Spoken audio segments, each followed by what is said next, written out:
Nous allons maintenant voir différents exercices avec les factoriels, mais en utilisant cette fois des factoriels qui contiennent des lettres et non plus des chiffres comme précédemment. Donc il faut repartir pour ça de la définition du factoriel.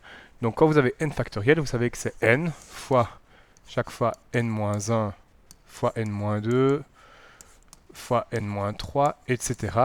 jusqu'à 1.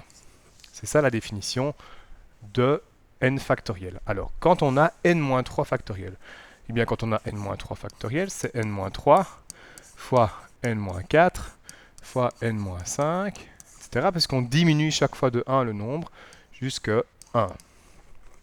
Sur eh bien, n factoriel, c'est n fois n-1 fois n-2 fois n-3 fois n-4, etc. jusqu'à 1. Eh bien, on remarque en fait qu'il y a des parties communes. Ici, n-3 fois n-4 fois n-5 jusqu'à 1, en fait, c'est la même chose que la partie qui est ici. C'est en fait n-3 factoriel. Et donc, ces deux parties peuvent se simplifier.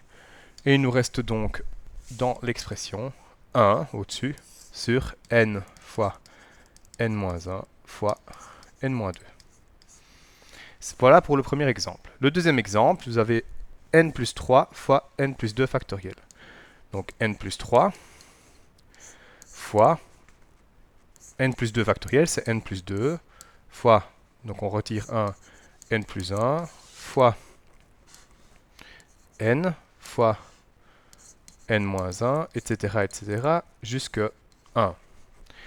Et donc en fait, on voit qu'on a une suite n plus 3, n plus 2, n plus 1, n moins 1, etc., jusqu'à 1. Donc en fait, ça correspond à la définition du factoriel de n plus 3.